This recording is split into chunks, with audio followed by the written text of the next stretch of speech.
ការសម្រេចបាននៅដំណើរនៃការកែសម្រួលយុទ្ធឧបករណ៍និងអាវុធធនធ្ងន់រវាងថៃ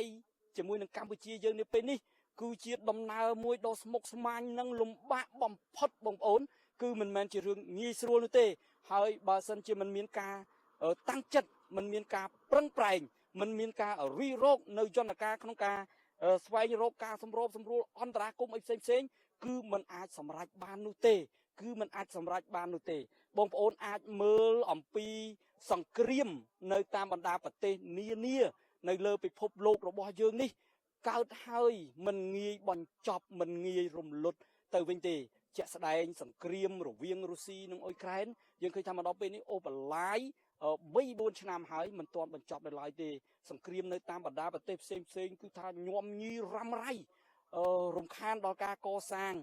នៅសេដ្ឋកិច្ចជាតិរំខានដល់ការរស់នៅរបស់ប្រជាពលរដ្ឋខ្លាំងណាស់បាទខ្លាំងណាស់អញ្ចឹងយើងគិតថាមិនងាយបញ្ចប់ទេភ្លើងសង្គ្រាមដែលឆាបឆេះដល់សន្ធោសន្ធៅឡើងហើយគឺមិនងាយរំលត់នោះឡើយបើមិនមានការតាំងចិត្តមិនមានការប្រឹងប្រែងមិនមានការរិះរោចនៅយុទ្ធសាស្ត្រយុទ្ធវិធីការដាក់ចេញនៅកលឹះនៃកិច្ចអន្តរាគមន៍នៃការដោះស្រាយអីផ្សេងគឺมันអាចដោះស្រាយបានទេ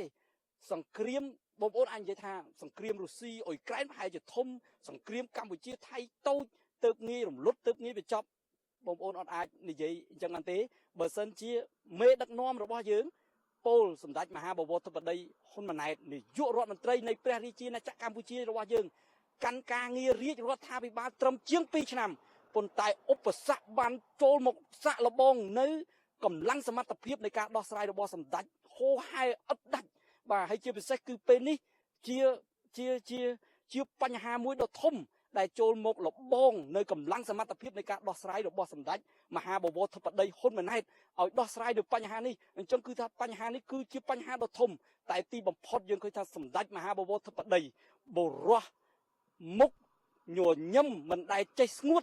តែបានប្រឹងប្រែងក្នុងរយៈពេលដ៏ខ្លីក្នុងការសង្កត់រំលត់រងាប់ទៅវិញនៃសម្លេងផ្ទុះតាមព្រំដែនបងប្អូនជាការមើលឃើញជាការវិភាគការវិតម្លៃនៃការរបស់អ្នកតាមដានស្ថានភាពនៃការផ្ទុះអាវុធរយៈពេល5ថ្ងៃនេះហើយនឹងបន្តបន្ទាប់មុនដែលយើងមានសេចក្តីថ្លែងការណ៍រួមនៅថ្ងៃទី26ខែតុលានេះគេបានមើលឃើញថាភាគីថៃគាត់ប្រហែលជាកំពុងតែគេថាចិត្តនឹងកំពុងតែមិនទាន់ចង់រំលត់នៅបញ្ហាសង្គ្រាមនេះទេយើងនិយាយឲ្យស្រួលស្ដាប់ថាហាក់ដូចជានៅ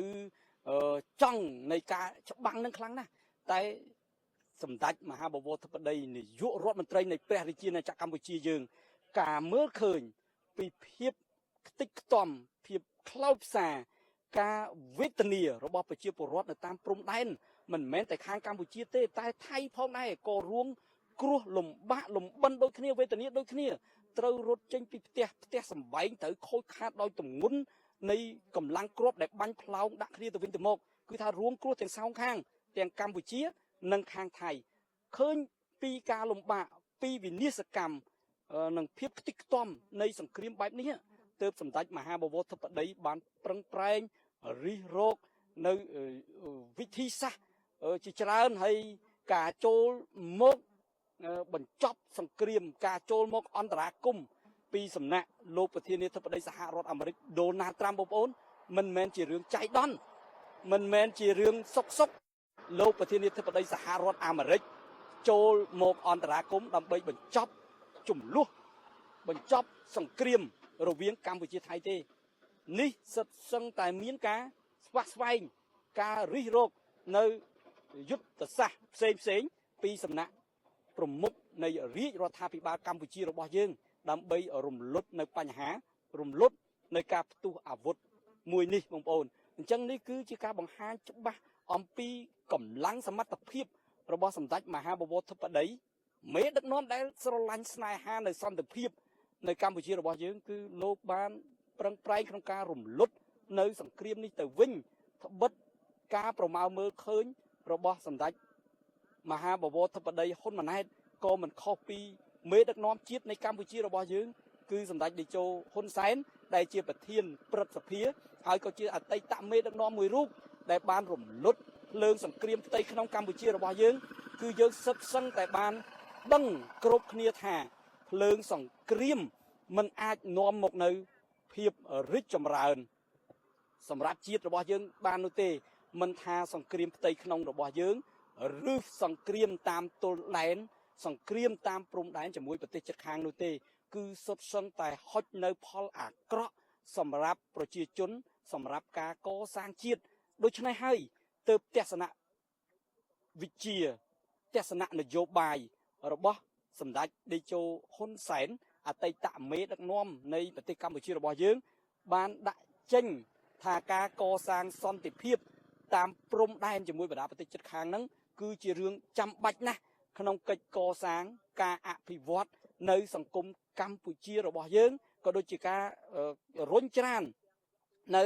ជីវភាពរបស់ប្រជាពលរដ្ឋតាមខ្សែបន្ទាត់ព្រំដែនអបប្រសើរមរតកនយោបាយនិងទស្សនវិជ្ជាសន្តិភាពរបស់សម្ដេចតេជោបានបង្ហូរមកដល់សម្ដេចមហាបវរធិបតីដូច្នេះសម្ដេចមហាបវរធិបតីមិនមែនជាមេដឹកនាំដែលមានទស្សនវិជ្ជានយោបាយស្រឡាញ់សង្គ្រាមជាមេដឹកនាំដែលស្រែកឃ្លានសង្គ្រាមទេជាមេដឹកនាំដែលប្រកាន់នៅទស្សនវិជ្ជានយោបាយសន្តិភាពនិយម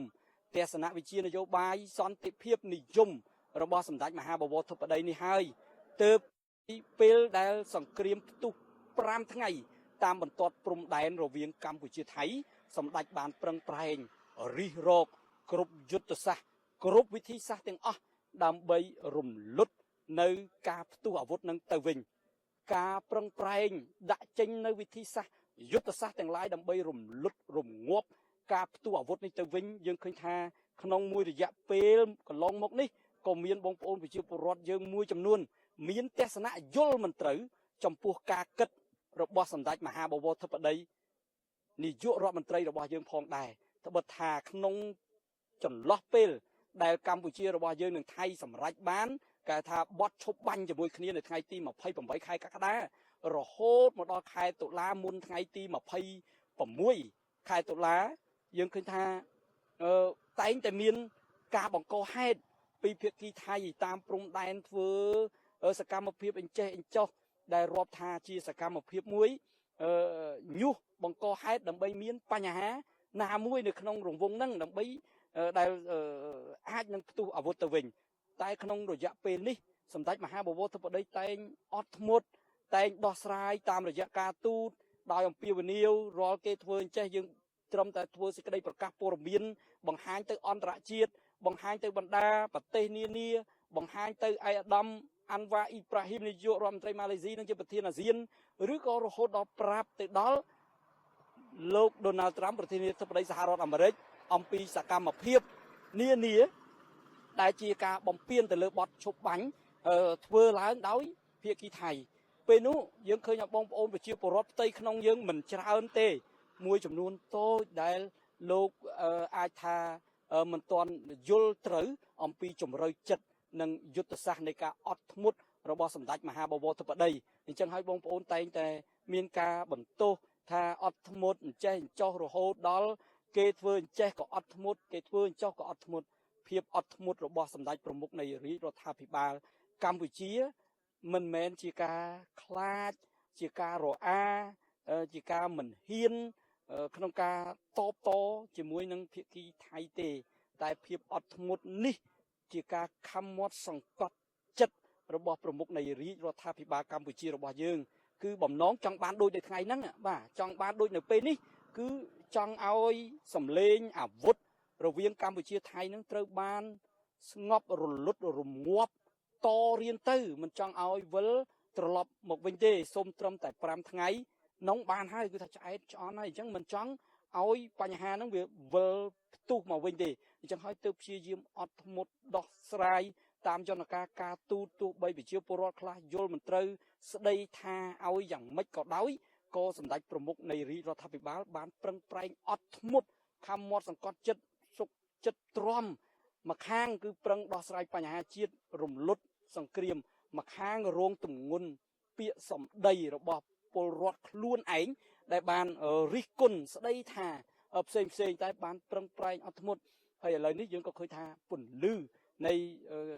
ការរំលត់សង្គ្រាមតាមព្រំដែនរវាងកម្ពុជាថៃហាក់កាន់តែរះច្បាស់ក្រោមនយោបាយអត់ធ្មត់របស់សម្ដេចឬសម្ដេចហៅថានយោបាយ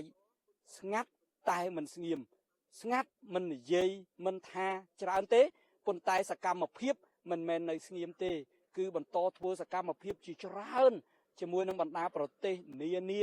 ដោយប្រើនយោបាយការទូតដើម្បីរំងាប់រំលត់នៅសង្គ្រាមព្រំដែនកម្ពុជាថៃឥឡូវនេះយើងឃើញថា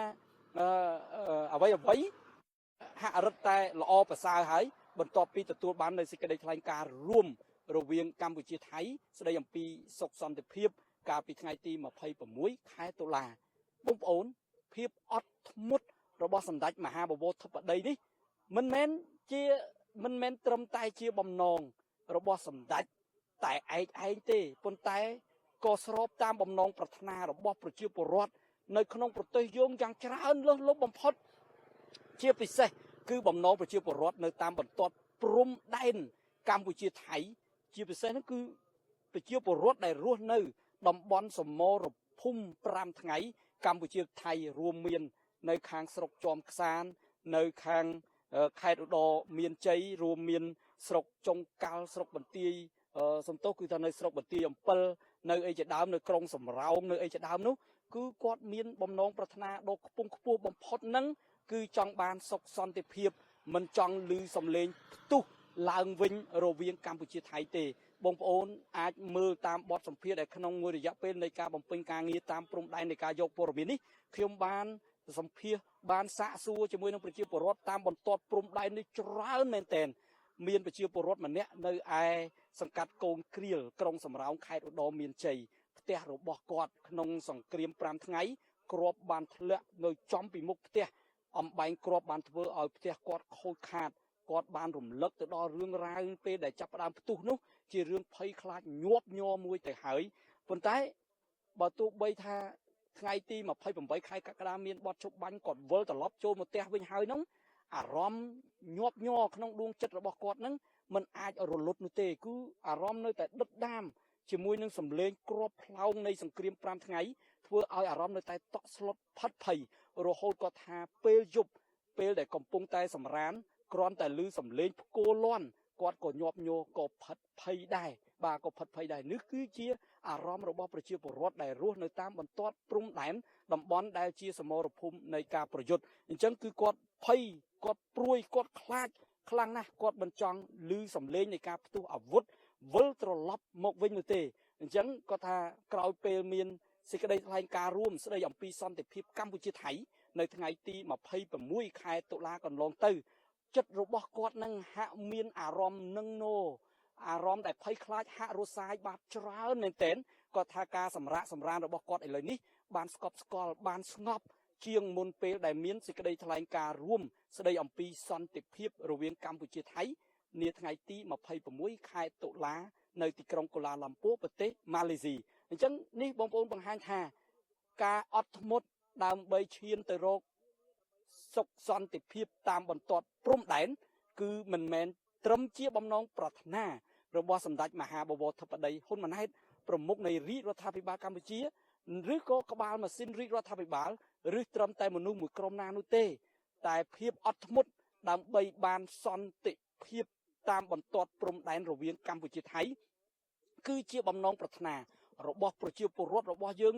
ស្ទើរតែទូទាំងនគរជាពិសេសគឺប្រជាពលរដ្ឋដែលរស់នៅតាមបន្ទាត់ព្រំដែនជាកន្លែងសមរភូមិប្រយុទ្ធនឹងផ្ទាល់តែម្ដងទូរទស្សនិកជនបាទអញ្ចឹងនេះគឺជាការ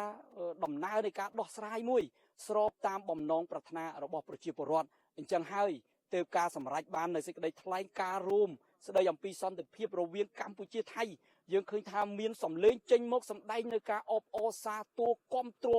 យ៉ាងភ្លូកទឹកភ្លូកដីគឺថាខ្លាំងក្លាមែនទែនពីសំណាក់មន្ត្រីរាជការបងប្អូនប្រជាពលរដ្ឋគ្រប់ទីកន្លែងគឺថាមានសម្លេងសាទរនៅសារសន្តិភាពនេះខ្លាំងក្លាបំផុតទូរទស្សនិកជនបាទអញ្ចឹងនេះគឺជាលបង